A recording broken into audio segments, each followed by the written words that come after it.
How's it going, Internet Land? Zachimus Prime, aka Zachimus Prime, here with an unusual setup today because the figure that I'm reviewing is just large and very large, actually. Well, not like the largest figure I've ever reviewed, but it's big, and I'll show you exactly what I'm getting at. But this figure is. This is a third-party, unofficial Gundam figure. This is called Kamaitachi. Excuse my awful gaijin. But it's basically like a super third-party Gundam figure. It's in 1/72nd scale, so it's not quite as large as like a perfect grade, but it's definitely much larger than like a master grade. And this figure is kind of a beast. Like, I legitimately, I got like a pack of figures from a dude way back in the beginning of the year. And I've been slowly, ever so slowly, working my way through it. And this is one of the ones that I hadn't gotten around to because I was kind of nervous about it because it looked kind of expensive, and actually looking on the internet is not as expensive as I thought it was going to be. But this figure, I before I looked up how much I thought it was going to be, I messaged him and I was like, so how much would this figure cost if I wanted to get it? Like, is this like $500? Is this like $600? It was actually less than that. But it feels like, okay, so you remember an old movie called Jurassic Park? I laugh saying that it's an old movie because I know it came out in the 90s, but at the same time, like, I did not feel old when I first watched it. I mean, I didn't feel like super young when I first watched it. So in my heart of hearts, that's not an old movie. But anyhow, Jurassic Park, and the kid's playing with the night vision goggles, and the lawyer's like, "Put those down, they're expensive." And the kid's like, "How do you know?" And he says, "Are they heavy?" And he says, "Yeah." He says, "Well, then they're expensive." This figure is heavy, and it feels very expensive. And it looks very expensive. Like, everything on this is painted pretty well. You do have a lot of the die cast is showing through, that's true. But, like, this figure is freaking heavy. Let me get a scale out and turn it on. Oh, activate sesame. There we go. Whoop. Did it tear properly? No. Hi, it says. Alright. So my scale's at 0. And I'm going to stick it on here. And 3.5 pounds. 3 pounds. Hold on a second. I read it wrong. It's not 3.5 pounds. I am a machinist, not a scale guy, I guess. 3 pounds, 5.3 ounces, which in non-weird is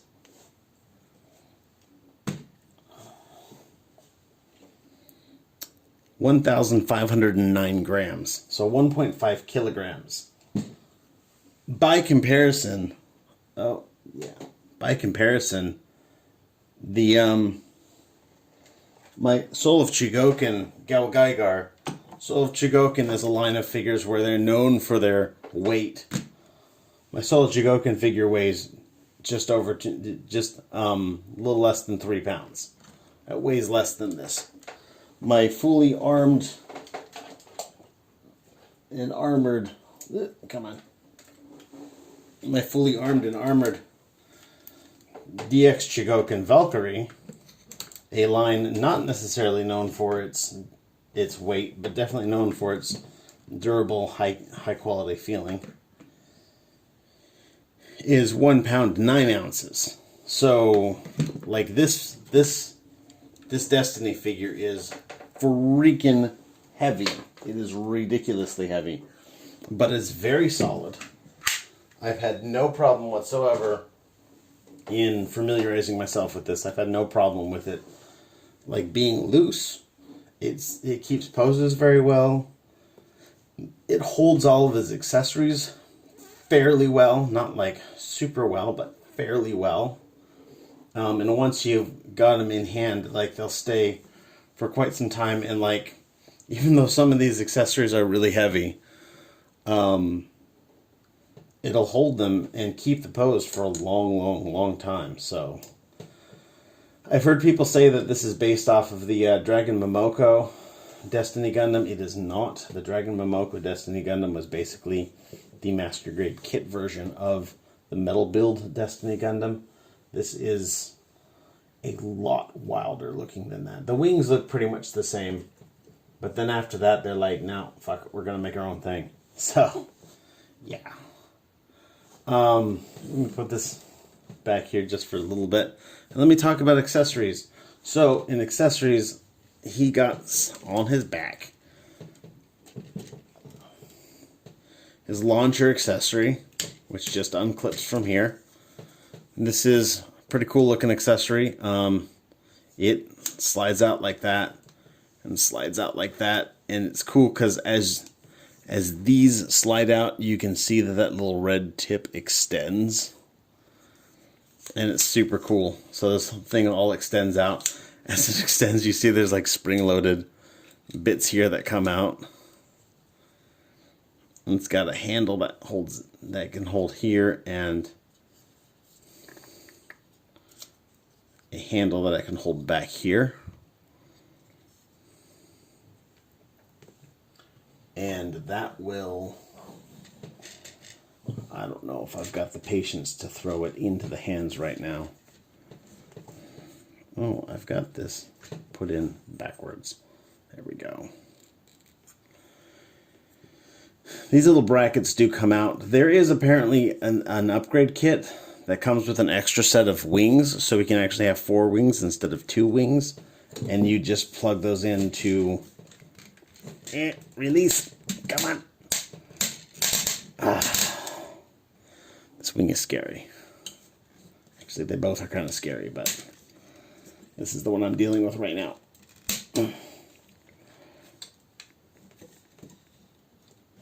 Of course, once I pull this out, I'm going to have to put it back in.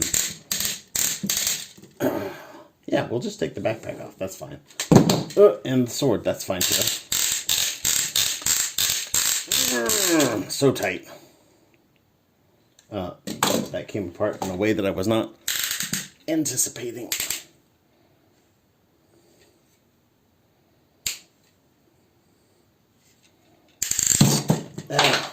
Jeez. Okay, hold on. Well, I dropped that. I picked it back up. Anyhow, as I was saying, there's actually 2 sets of holes in here, and these are the same size diameter, so you could put in an extra set of wings if you had them.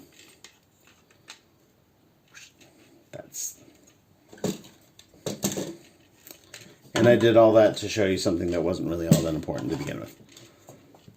It also has an accessory pack that you can get that I do not believe is included with the figure, which is effects parts for the wings, and I have that as well. I'm going to discuss that as part of the same review. Oh, there that goes. So anyhow, the launcher is actually really cool. It's got this is a machined stainless steel part. Actually, there's a surprising amount of die cast and machined stainless steel in this.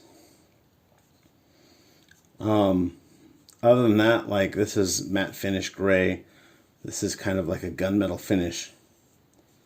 And in here as well, in this fixtures here, it looks just really, really good. His hands are fully posable, so there's no like swappable hands or whatnot. The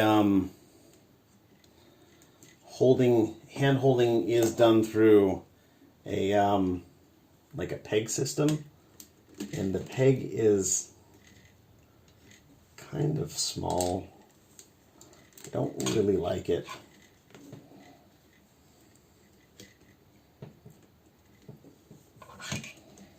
Let me get this into his hand, and we'll talk about it in just a moment. There's like a slot that goes all the way through this handle. All the way down the length of the handle is what I mean to say.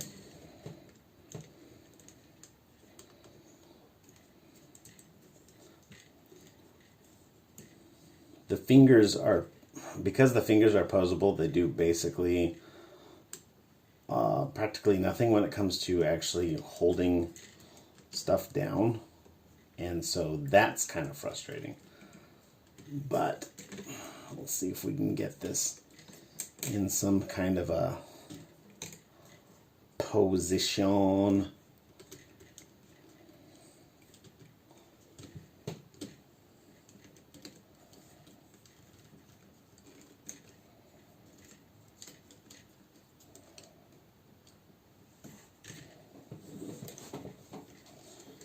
That does not really want to go, does it?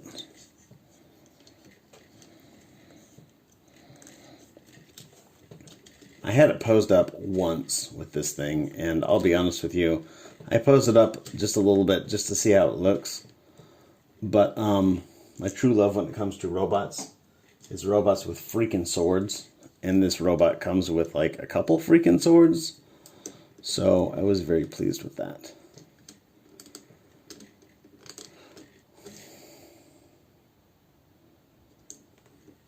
That does not want to work. I had it posed up before, and now it doesn't want to work.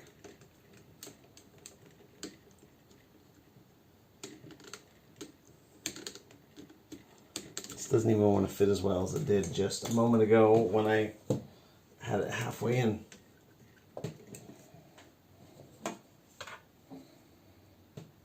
That's a little bit disappointing.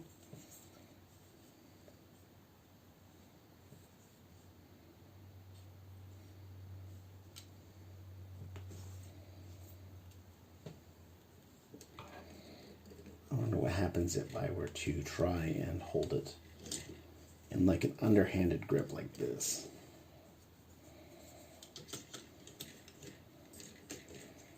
I don't know, you know what? Fuck it. I'm sorry. This accessory has failed me. I'm going to put this aside though and continue talking because I'm sure you guys don't want to watch a video of me struggling to put on a single accessory for 20 minutes. Let me talk about the other accessories that this figure comes with. Though I don't want to let it be understated that I couldn't get this to be held. That is a little bit of a negative in its favor. Oh yeah, that rotates too.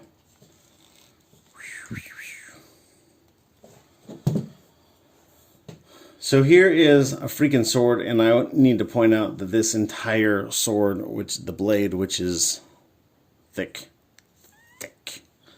is completely die-cast. It's probably some sort of zinc-based die-cast metal, and it's very heavy for an accessory. It does fit into the hand. Here it is fitting into the hand just fine. He does hold it just fine. He will hold a pose with this for, you know, hours with no drooping, no wishy-washy anything. Like it will keep a position. Oops. If you have it in a position, it will keep a position. Hold it. Like I said, these pegs are a little bit wimpy, unfortunately, but once you get it in there and put it in position, and especially if you have it in a position where it's hanging from that peg, you may not, like if I was to put it in like this, it may not work out so well in the long run. Even though that does appear to be holding without the use of the fingers because it's just a peg. But as you noticed when I bumped it, it came right out. So maybe it's just this peg that's different. I haven't actually tried holding the sword in the other hand. No, that one holds just fine too. So, big old die-cast sword. Not anything like the beam-edged folding sword that the Destiny traditionally has, but really cool looking and really mean looking and really freaking heavy.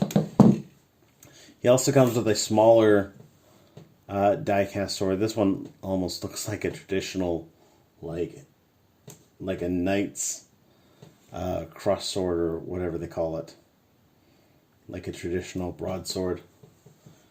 And that again goes into the slot, holds it just fine. It works out pretty damn well. No issues holding this one, again, unless you bump it. But when you have it into position, it should hold its position pretty damn well, actually.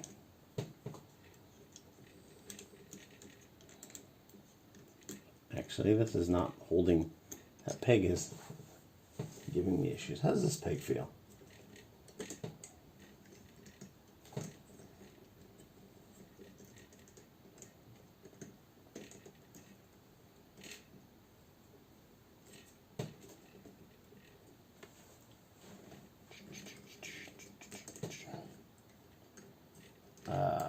Doesn't actually feel much better.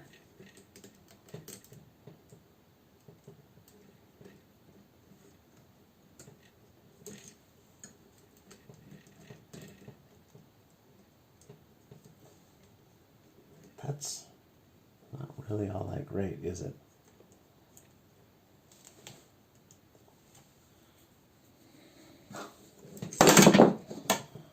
That's also more than a little bit frustrating.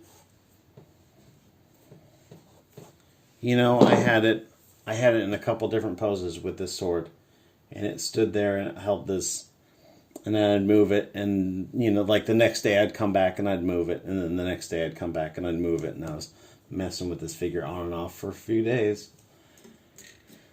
and didn't have any problems with the sword, but it doesn't want to hold this launcher, and it seems like the slot in this is maybe a little bit out of tolerance. He does come with these little dagger things that fit. Yeah. Up here in the shoulders is the traditional place for the Destiny Gundam to hold them, on these little pegs that fold in. And these don't have any kind of a slot in the hand. They're just going to be held entirely by finger force, which, if I know opposable fingers, is going to mean bad lucks. So, yeah.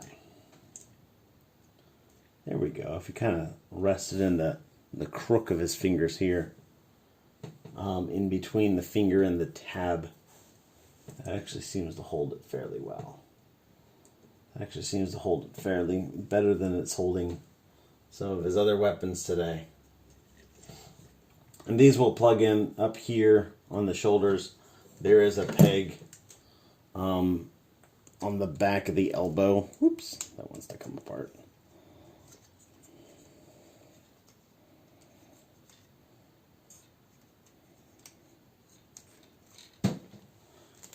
And there is also some pegs on one of his weapons, so I'll just get to that. This is another weapon that is, this whole shaft is stainless steel again, machined stainless steel. The tip of this is also die cast and quite heavy. You can plug these little weapons on here so you can turn this spear into like a trident thing,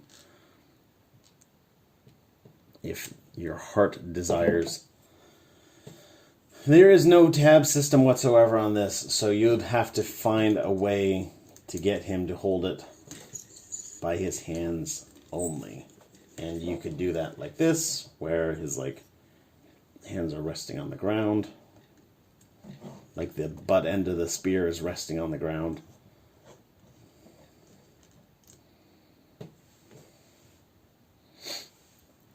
Or I'm sure you could do a position where it's being held in the one hand and supported with the other hand. Let me see if I can throw one of those poses out real quick.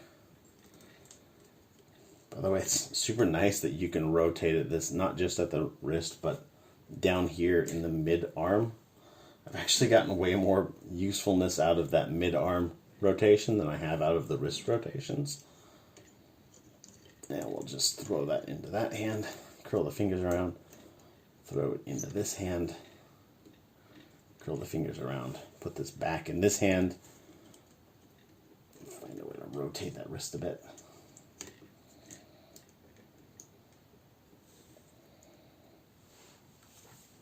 And I am reasonably confident that despite the lack of hand-holding tabs, you can still get some decent posing out of these things.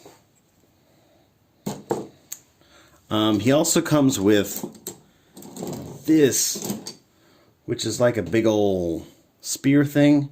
It's got these little bits, all these little segments all the way down. This is die cast metal at the end. There is a handle on here so he can hold this like it was some sort of a flail or a melee weapon. Let's see if this one wants to be held.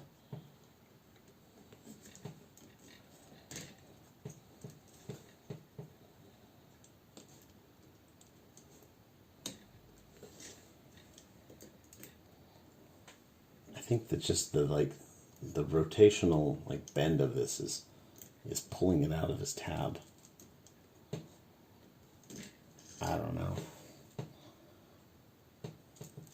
But another thing that you can do with this is you've got this little holder right here, and you can take this and plug it into here like that. Come on, fit, damn you. And then take this, bend it around a bit, and plug this into his ass.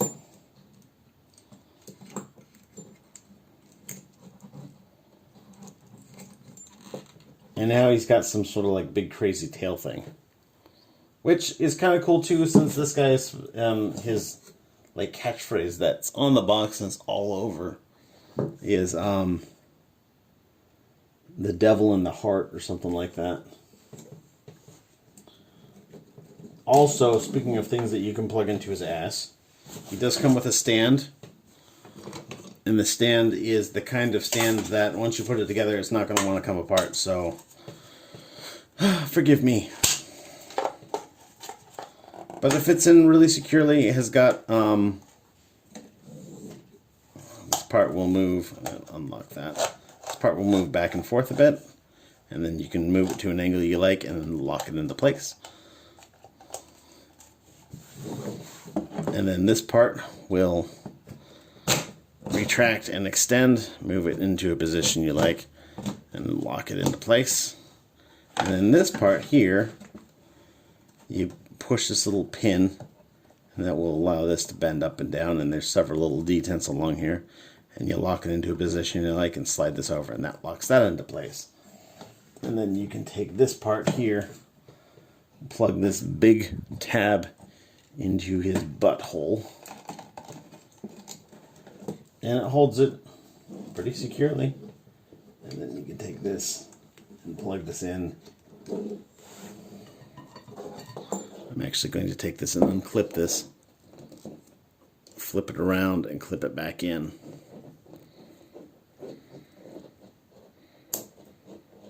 So that there's less clearance underneath this peg. That'll plug into here better. And then I can have his little weird tail thing be hanging around while he's standing on the stand. So that's all cool. It's all things that you can do. And that's it for his weapons and accessories for this. I'm going to do the wings last of all. Let's get into posability. Let me put this out of the way. So one other option I forgot to mention. He does have, if you take his head and yank this off, he does have an option here to install batteries. It tells me how to do this on the instructions. You just kind of slide this out. You can install a couple like super obscure batteries. I don't know exactly offhand what they are. And then there's a switch here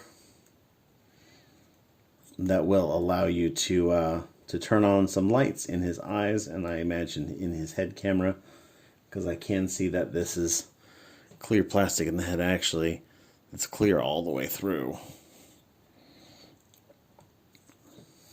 So that is another thing that you can do, and that fits in there quite securely. It doesn't pop out or anything like that.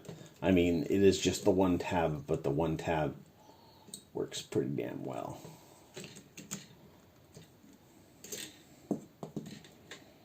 That tab is also on a pivot, so let me get it in the right place. All right, so his head is on a ball joint, so it can tilt back and forth a little bit, look up and down, rotate from the side to side.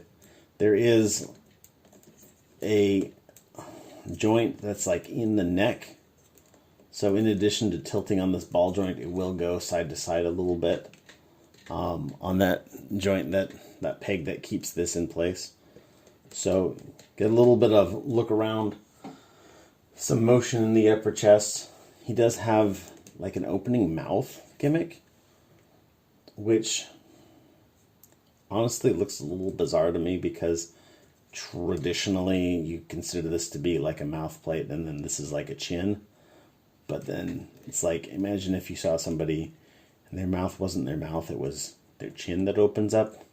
It just looks a little bit weird, the positioning of that.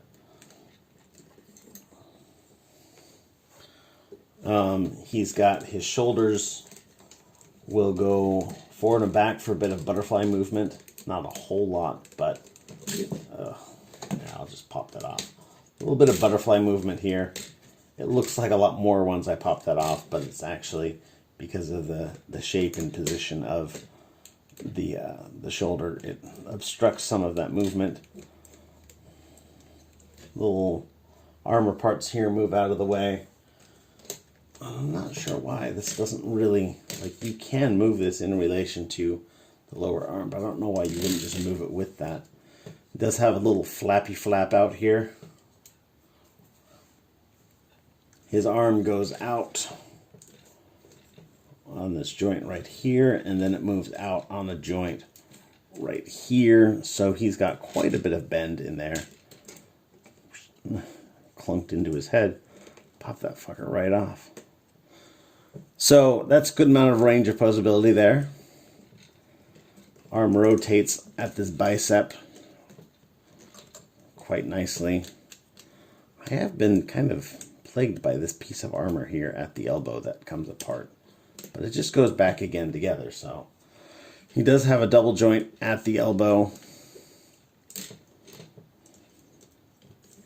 Not quite the touch your shoulder range, but it's still pretty damn good, I think. He does have this, as I've mentioned, super useful pivot in the mid forearm. This armor piece is attached with a peg onto his wrist, onto the back of his hand. And then this armor piece is also attached onto his forearm. So you can move these pieces together in tandem, or you can move them separately if you need to clear this out of the way for getting his wrist to move around. So that's a moving part. His wrist is on a ball joint, which allows for rotation as well. As I mentioned, this armor piece is on a little double joint, so it can move around.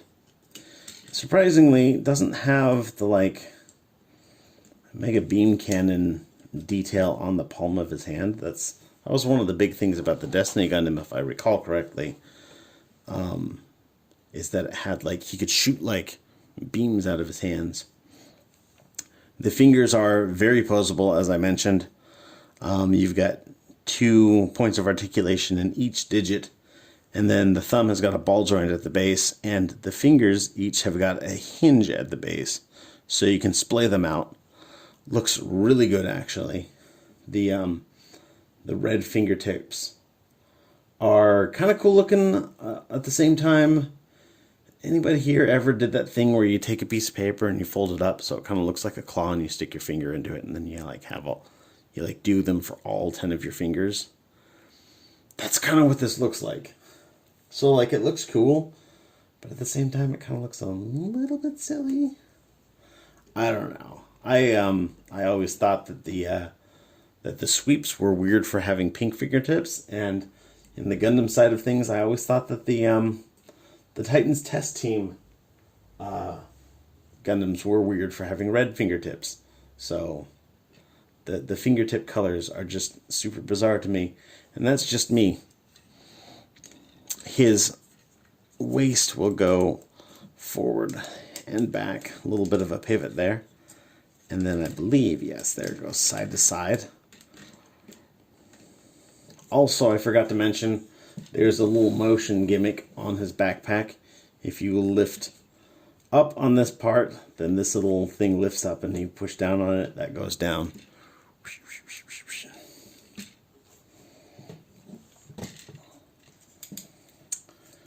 This little sheath thing is, let me get this out of the way. This little sheath thing here is removable. It's just on the mushroom peg and it slides out. You can put it on the other hip if you want. The hip skirts do move like this. These are all on like hinges and ball joints, so they'll move out of the way forwards and sideways and all around. You can even kind of just pull them out a little bit. And for the back as well, back is on those double premium butt flaps.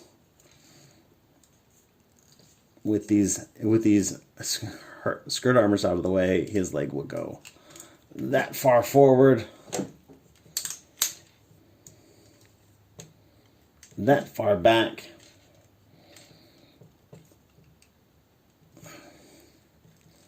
goes out for a full Van Damme.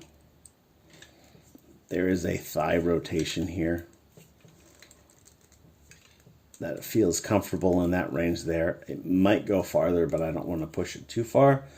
I'm having a little bit of flashbacks to my other buddy's Fans Toys figure, which I freaking broke when I moved something too far. Don't want to repeat that, especially since this figure, while not as expensive as I thought it might be, is more expensive than I want to pay for a broken figure. He does have a double jointed knee. You can move the top joint and then you move the bottom joint, and it gets quite a range of motion there. When you move it back, make sure you move just the bottom joint and then just the top. Otherwise, it's not going to, it actually will not unbend his knee if you don't move that separately. Even if you, it's just really, really rough. So you want to bend just the top and then just the bottom, and then unbend just the bottom and then just the top. Interesting little piece of posing information that may save you some grief. Not grief cargo, but you know, grief. This little part here moves, and it's actually pretty cool. A lot of little functional parts there. You got these pistons, and then this little thruster kind of stays in position while this armor moves up. A lot of movement in there. That's cool. His ankle tilts pretty good. Doesn't have any, there's no forward and back posability in this ankle joint here. There is some forward posability built into the lower ankle joint, and then there's some toe tiltage down built into the toe. But an interesting choice of posability for the foot, and I think that they just did that for stability. If they tried to make the ankle like a ball joint of some sort, I think it would just affect the weight of a 1.5 kilogram figure, you know. The balance of it wouldn't be as stable. And then the last thing that I forgot to mention is the wings will open up all the way. And then there's this little section here that you can open up a little bit more. And the wings are super cool. If any of you do get this figure, like, this is definitely how you're going to want to pose him, with his wings big and beautiful and open. Let me pull this back a bit and get some stuff out of my way, including my beloved figures. Let me pull this back a bit to just get the full, like, splendor of these wings on display if I can. Really big, really cool looking wings.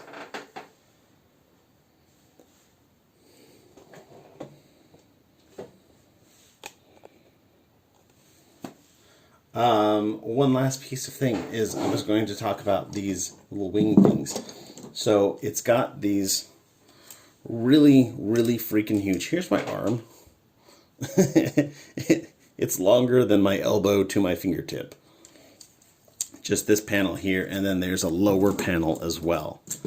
And these don't just come apart for shipping. There's actually a functional use to that too. In fact, I am going to, for the moment, I'll pull this back again so that we can see more of that wings. More of that wings. Wow, that was wonderful, wonderful English, Zach. So there's two options for. Oh, I'll fix that a bit.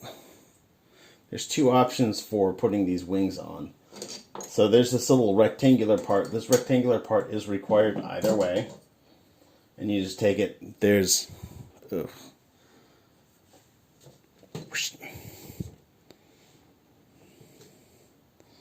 So there's tabs on one side. And then it's just this structural grid pattern here. And you'll want to put it so that the tabs are facing forward. And you just kind of slide it into this section here. And that's just where it lives. It will kind of go in, and there it is. It'll slide back and forth a little bit, but that's not a big problem. Now, you can put these in, and there's a couple different options here. There's the lower option, which is you put this in, put those pegs into that. And then down here, you want to, let me see, this has an L on it. That's the left as it faces me, so I want to use the right wing. That one's got an R on it. Cannot see that, can ya?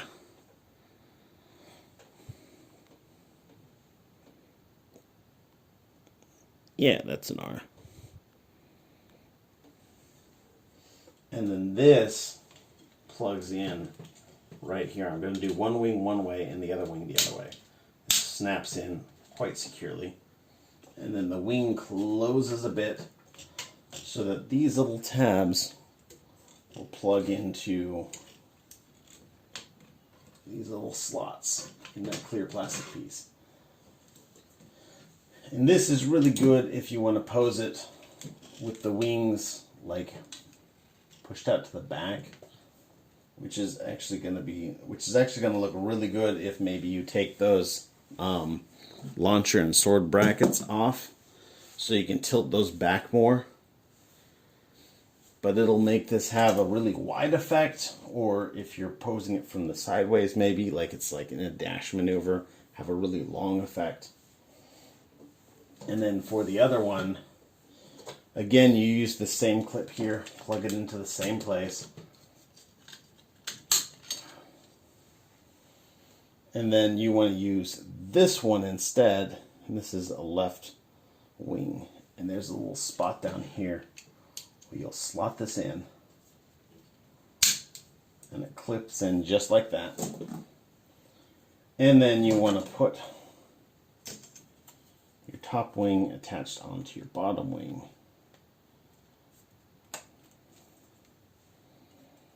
And then you slot this in so that this guy fits into these three tabs up there, and this guy fits into these two tabs down there. And now he's got a flippin' tall, wide gloriously excessive looking wing.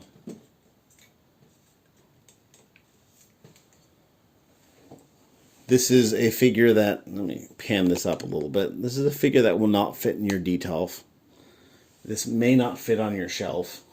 I mean, yeah, if you don't have a shelf above it, this will fit. This will fit on your top shelf, as long as your top shelf isn't close to your ceiling. This is a very tall, very wide, very beautiful display figure.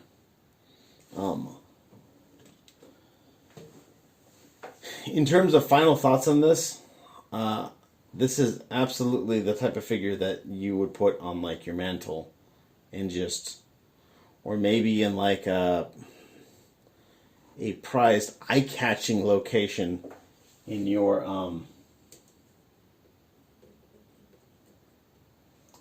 I was just looking at this, seeing that there's like indentations here, like something could clip onto that. It doesn't come with a shield, though. A shield was a big part of the original Destiny's design. I was a little bit bummed that it didn't come with a shield. But, and I was just thinking that I bet you a shield would fit really nicely there. Anyhow, that's aside. That's neither here nor there. It does not come with a shield. At least not one that I could find, and I took everything out of the box.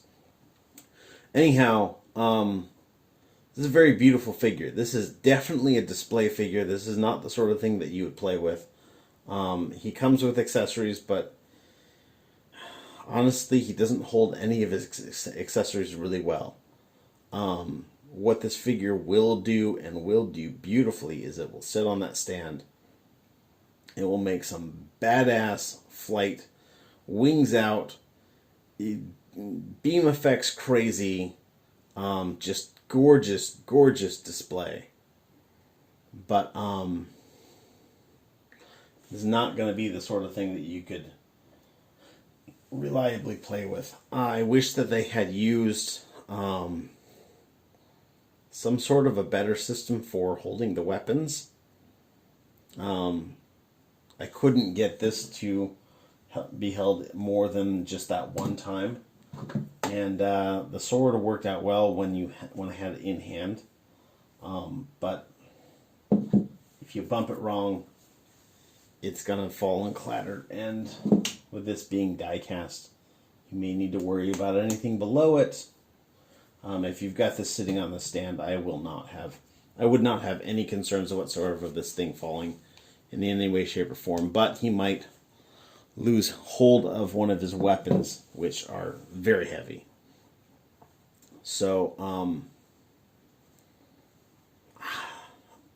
this is a really, really, really cool looking figure, but I'm honestly having a difficult time sitting here trying to recommend it. And so I think I'm going to go with my gut and say I don't necessarily recommend this. For a similar price, you can get Bandai's Metal Build Destiny Gundam, which is not as big as this, but it's also a very good looking figure. And maybe not quite, I don't know. The aggressive design of this figure is really, really something. I really like that. But just, I mean, I can't vouch for it holding weapons well. I can't vouch for it doing a lot of things. Like this is a very attractive figure, but it's a very attractive like single-use figure. And if that one use is what you really want to do, having it sitting with its wings out in some sort of like a really cool pose, it can do that, but it's not going to do much else. And I think that's an important thing to think about if you're thinking about this figure. But anyhow, I have eaten up more than enough of your guys' time. If anybody wanted to skip ahead to the end, that's completely okay with me. I do generally review figures in less time than this. So go ahead and subscribe if you are interested in seeing more of my mad ramblings about all sorts of other figures. Leave me a comment if you want me to review that Soul of Chogokin Gao Gaigar. I've had that for a while, and I really, really, really love it. It is another one of those figures that I love so much that it's actually difficult to review, because I can't imagine me doing anything but just completely biasedly gushing over how brilliant and beautiful and amazing it is. So, but leave me a comment if you want to see me do that. And thanks everybody for watching. You guys are fantastic. Stay awesome and be good to each other. See ya.